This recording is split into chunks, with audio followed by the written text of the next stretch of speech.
Hollywood silver screen presenting अवतार the way of water. कहानी की शुरुआत में हमें जैक सली को दिखाया जाता है जो पेंडोरा प्लेनेट पर है, जो ओमाटिकाई लोगों का अब लीडर बन चुका है। यहाँ पर उसका पूरा परिवार है। जैक सली ने अब 2 बच्चों को भी अडॉप्ट कर लिया है। इसमें से जो लड़की होती है जिसका नाम किरी है, वो जैक की दोस्त डॉक्टर ग्रेस की ही बेटी है। जब वो अवतार के रूप में आई थी तो उसकी बेटी हुई थी, जिसके बाद उसकी मृत्यु हो गई क्योंकि उसने ओमाटिकाई यानी कि इस प्लेनेट के लोगों का साथ दिया था। और अब जैक ने उसे अडॉप्ट कर लिया है।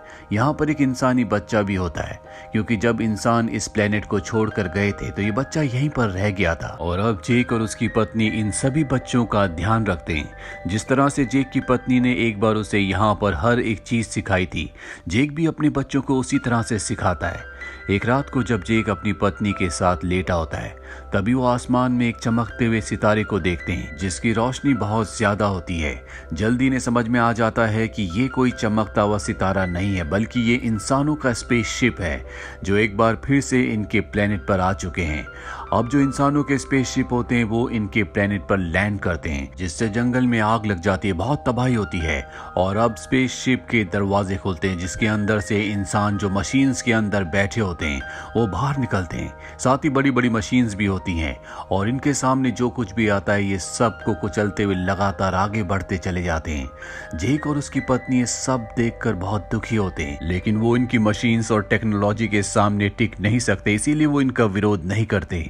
वहीं हमें इंसानों की लैब में दिखाया जाता है जहां पर बहुत सारे अवतार होते हैं और वहां पर जैक सली का भी अवतार होता है जो अभी अभी होश में आया होता है और वो पूरी तरह से बेकाबू होता है। उसे बताया जाता है कि आप कर्नल है, आपको मार दिया गया था, जिसके बाद हमने आपके डीएनए से इस अवतार को बनाया कि आप इस प्लेनेट पर आराम से सरवाइव कर सको। दरअसल इंसानों ने इस प्लेनेट की तरह के लोगों के बहुत सारे अवतार बनाए होते हैं क्योंकि इस बार वो किसी भी कीमत पर जंग को जीतना चाहते हैं। वहीं हमें जैक सली और उसकी पत्नी और उनके लोगों को दिखाया जाता है जो इंसानों की एक ट्रेन को तबाह कर देते हैं जिसमें बहुत सारे हथियार और इंसानों के लिए खाना होता है। जैक अपने साथियों के साथ उनके हथियारों पर भी कब्जा कर लेता है और अब जब ये बात कर्नल को पता चलती है तो वो कहते हैं कि हमें जैक को खत्म करना होगा। वो इस ग्रह के लोगों का लीडर है, उसी के कहने पर यहाँ पर सब कुछ होता है। तभी यहाँ पर कर्नल की भी सीनियर ऑफिसर आ जाती है जो कर्नल को बताती है कि जब भी हम अपने फ्लाइंग ऑब्जेक्ट उन जंगलों में भेजते हैं तो वहाँ पर जो उड़ने वाले क्रीचर्स हैं वो उनके ऊपर हमला करके उन्हें तबाह कर देते हैं। ये सुनने के बाद कर्नल तय करता है कि वो अपने साथियों के साथ जंगल में पैदल ही आगे बढ़ेगा। और जब वो अपने साथियों के साथ जंगल में पैदल आगे बढ़ रहा होता है तो वहाँ पर जैक के बच्चे होते हैं जो उन सब को देख लेते हैं। वो अपने पिता को इन्फॉर्म करते हैं पर अब इंसान उनके सामने है, पर इससे पहले कि वो उन्हें हार्म करते यहाँ पर जैक सली की पत्नी आ जाती है जो उनके ऊपर हमला करती है। हालांकि वो अपने बच्चों को बचा लेती है, लेकिन कर्नल और उसके साथी उसके उस बच्चे को अपने साथ उठाकर ले जाते हैं जो इंसानी बच्चा है जो इसी प्लेनेट पर रह गया था, जिसे जैक ने और उसकी पत्नी ने बाद में अडॉप्ट किया था। जैक और उसकी पत्नी अपने बेटे के लिए बहुत ज्यादा परेशान है, लेकिन जैक अपनी पत्नी से कहता है कि हमें इस कबीले को छोड़कर जल्द से जल्द यहाँ से जाना होगा। जो वो अवतार था वो कर्नल का था जिसके इंसानी रूप को मैंने मारा था, और अगर हम यहाँ से नहीं गए तो मेरी वजह से वो हमारे साथ साथ हमारे पूरे कबीले को भी खत्म कर देगा, इसीलिए हमें यहाँ से छोड़कर जाना होगा। जैक की पत्नी को भी जैक की बात समझ में आ जाती है, इसीलिए जैक अपने पूरे परिवार को उड़ने वाले क्रांस पर लेकर यहाँ से निकल जाता है।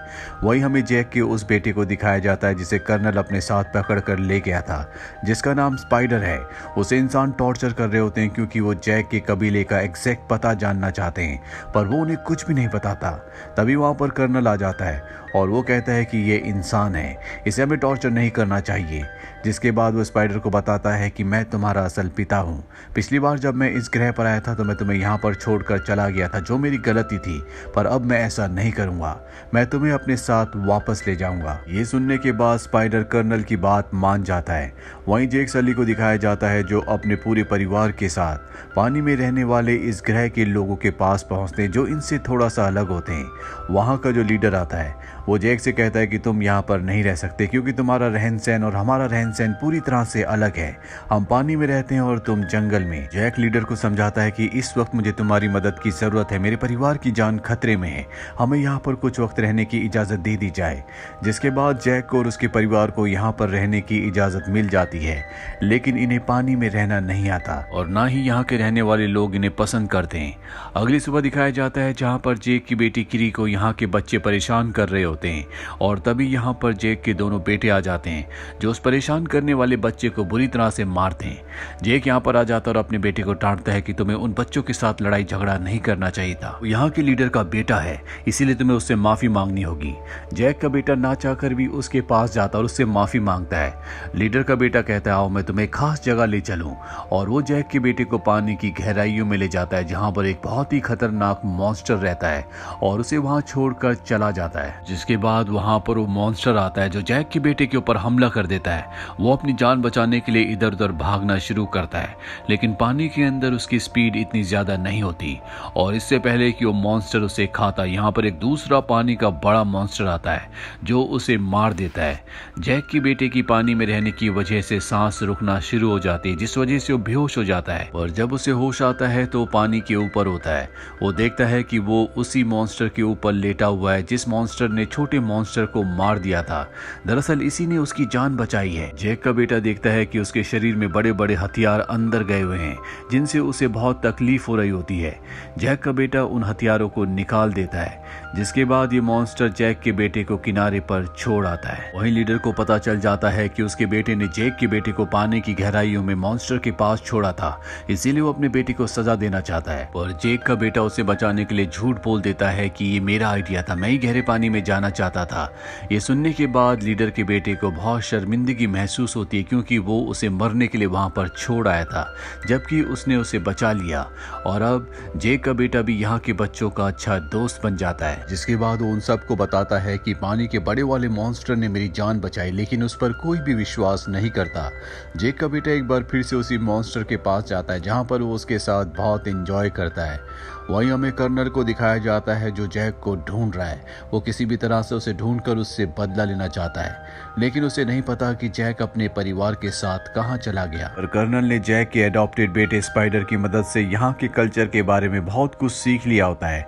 साथ ही अब वो इकरान के यानी कि उड़ने वाले पक्षी के ऊपर भी बैठकर फ्लाई कर सकता है, जिस पर बैठकर वो स्पाइडर के साथ एक आइलैंड पर पहुंचता है। वहां के लोगों को ये बंदी बना लेते हैं और उनसे पूछते हैं क्या तुमने जैक को देखा। वो जैक की फोटो भी उन्हें दिखाता है, लेकिन वो बताते हैं कि हमने इस शक्ल के किसी भी नावी को यहाँ पर नहीं देखा। कर्नल को इससे गुस्सा आता है और वो वहाँ के पानी के क्रिएचर को मार देता है, जिससे स्पाइडर को बहुत बुरा लगता है। वो कहता है ये सिर्फ मछली पकड़ने वाले नावी हैं, इन्हें कुछ नहीं पता। कर्नल उन लोगों से पूछना बंद कर देता है, लेकिन इस जगह को जलाकर वो निकल जाता है। इसके बाद वो कई और कबीलों के पास जाता है, पर उसे किसी भी कबीले से कोई भी इंफॉर्मेशन नहीं मिलती। वो कई नावी लोगों को मार देता है और अब जब इस समंदर के रास्ते जा रहे होते हैं तभी इनके सामने समंदर का एक बहुत बड़ा क्रिएचर जो अपने बच्चे के साथ तैर रहा होता है वो आता है। ये उसके ऊपर हमला करके उसे मार देते हैं, जिसके बाद ये उस क्रिएचर के मुंह के अंदर जाते हैं जहां से उसके दिमाग से ये एक लिक्विड निकालते हैं और ये लिक्विड इतना ताकतवर होता है जो भी इंसान इसे अपनी बॉडी में इंजेक्ट करेगा या पिएगा उसकी उम्र बहुत आराम से बढ़ेगी, यानी कि वो बहुत ज्यादा सालों तक जिंदा रहेगा और अर्थ पर इसकी जो कीमत होगी वो करोड़ों डॉलर्स में होगी। अब ये सब के सब लोग यहाँ से चले जाते हैं। अगले दिन वो कबीला जिसने जैक और उसके परिवार को उनके यहाँ पर शेल्टर यानी कि आसरा दिया है, वो इस मरे हुए क्रिएचर को देख लेते हैं और समझ जाते हैं कि ये सब कुछ जैक की वजह से हुआ है। वो जैक से कहते हैं कि तुम्हारी वजह से इंसान यहाँ तक पहुँच गए जो अब हमारी क्रिएचर्स को मार रहे हैं, जो हमारी दुनिया का हिस्सा है, लेकिन अब इंसानों को इसकी कीमत चुकानी होगी, इसीलिए हम उनके ऊपर हमला करेंगे। वहीं जैक के बेटे को दिखाया जाता है जो समंदर में एक बार फिर से अपने क्रिएचर से मिलने के लिए जाता है जिसने उसकी जान बचाई थी। वो देखता है कि वो पूरी तरह से निढाल पड़ा होता है क्योंकि उसकी बॉडी में इंसानों ने एक बहुत बड़ा डिवाइस इंजेक्ट कर दिया है जिस वजह से वो हिल भी नहीं पा रहा होता और अगर उसे यहाँ से मूव करना है तो उस डिवाइस को निकालना होगा। जैक का बेटा और कबीले के दूसरे बच्चे उस डिवाइस को निकालने की कोशिश करने लगते हैं और जल्द ही इंसान भी इस जगह पहुंचने वाले हैं क्योंकि वो इस क्रिएचर को जो कि बहुत बड़ा है उसे मार के उसकी बॉडी का वो तरल पदार्थ निकालना चाहते हैं जिससे इंसान की उम्र और भी ज्यादा बढ़ जाती है। जैक और कबीले के सभी लोगों को पता चल जाता है कि उनके बच्चों की जान खतरे में है, इसलिए सब के सब समंदर के उस हिस्से की तरफ बढ़ चलते हैं जहां पर बच्चे हैं। अब कर्नल इन सब बच्चों को देख लेता है और इससे पहले कि वो अपने लोगों के साथ उस जगह तक पहुंचता, बच्चे क्रिएचर की बॉडी से उस डिवाइस को निकाल लेते हैं और उसे समंदर की गहराई में ले जाते हैं ताकि उस क्रिएचर को छुपा सके। कर्नल के लोग बच्चों के ऊपर लगातार हमला कर रहे होते हैं और इसी हमले में कबीले का जो सरदार होता है उसकी बेटी की जान जाने वाली होती है, लेकिन जैक का बेटा उसे बचा लेता है। पर अब कर्नल और उसके लोग बच्चों को जाल में पकड़कर शिप में ले आते हैं। जैक भी अपने साथियों के साथ यहाँ पर पहुंच जाता है, लेकिन वो देखता है कि कर्नल ने बच्चों को शिप के फ्रंट पर बांधा होता है, इसीलिए वो उन पर हमला नहीं कर सकता। कर्नल जैक से कहता है कि अगर तुम अपने बच्चों की जिंदगी चाहती हो तो तुम्हें अकेले शिप पर आना होगा, और जैक इस बात के लिए मान जाता है क्योंकि वो अपने बच्चों को, अपने लोगों को बचाना चाहता है।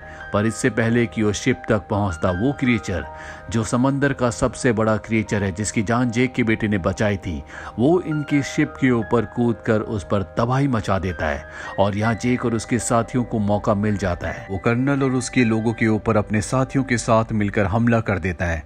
इंसानों के बीच में और नावी लोगों के बीच में घमासान युद्ध हो जाता है जिसमें बहुत सारे इंसान मारे जाते हैं, साथ ही कुछ नावी लोगों की भी मृत्यु हो जाती है। लेकिन इस लड़ाई में जैक के बेटे की हालत बहुत ज्यादा खराब हो जाती है और जल्दी उसकी भी मृत्यु हो जाती है, जिससे जैक की पत्नी को बहुत दुख होता है और अब वो कर्नल से अपने बेटे की मौत का बदला लेना चाहती है। लेकिन अब भी उसका एक बेटा और एक बेटी जिसे उसने अडॉप्ट किया था, वो दोनों के दोनों कर्नल की गिरफ्त में होते हैं। जैक अपने बच्चों को बचाने के लिए जाता है। कर्नल जानता है कि जैक यहाँ पर आएगा, इसीलिए उसने उसे मारने के सारे इंतजाम किए होते हैं, लेकिन जैक एक ब्लास्ट करता है जिसमें काफी सारे लोग मारे जाते हैं, जिसके बाद वो खुद कर्नल के शिप पर आ जाता है। यहाँ पर जैक की पत्नी भी आ जाती है जो कर्नल के कई लोगों को मार देती है। और अब जब कर्नल देखता है कि उसकी हार हो रही है, उसके लोग मारे जा रहे हैं, तो वो जैक की बेटी की गर्दन पर चाकू रखकर सबको हथियार डालने के लिए कहता है। पर इससे पहले कि सब हथियार डालते, जैक की पत्नी कर्नल के बेटे स्पाइडर, जिसे बचपन से उन्होंने ही पाला था, उसकी गर्दन पर चाकू रखती है और कहती है कि मेरी बेटी को छोड़ दो। कर्नल स्पाइडर को बचाने के लिए उसे छोड़ देता है, जिसके बाद जैक और कर्नल के बीच में एक भयानक फाइट होती है और इस फाइट में कर्नल को पानी में गिरा देता है। कर्नल जब पानी में डूब रहा होता है तभी वहां पर स्पाइडर आता है, उसे पानी से बाहर निकाल देता है, क्योंकि उसने भी उसकी जान बचाने के लिए जैक की बेटी को, यानी कि उसी की बहन को छोड़ दिया था। कर्नल चाहता है कि स्पाइडर उसके साथ रहे, उसके साथ चले, पर स्पाइडर उसके साथ रहने से मना कर देता है क्योंकि वो बहुत ही जालिम इंसान है। उसने कई क्रीचर्स को मारा जो स्पाइडर कभी भी नहीं चाहता था, इसीलिए वो पानी में कूदकर एक बार फिर से जैक की फैमिली के पास चला जाता है, क्योंकि अब वो उन्हीं के साथ रहना चाहता है। जैक की फैमिली भी उसे एक बार फिर से एक्सेप्ट कर लेती है और अब जैक जो जंगल की दुनिया को छोड़कर पानी की दुनिया में आ चुका है, वो अपने बेटे को आखिरी विदाई देता है जिसकी मृत्यु हो चुकी है। उसे पता है कि उसकी अब इंसानों से बड़ी जंग होने वाली है, जो इनके प्लेनेट पर एक बार फिर से आकर पूरे के पूरे प्लेनेट को हथियाना चाहते हैं। और इसी के साथ ये फिल्म, ये कहानी यहीं पर खत्म हो जाती है। उम्मीद करते हैं कि ये कहानी आपको पसंद आई होगी।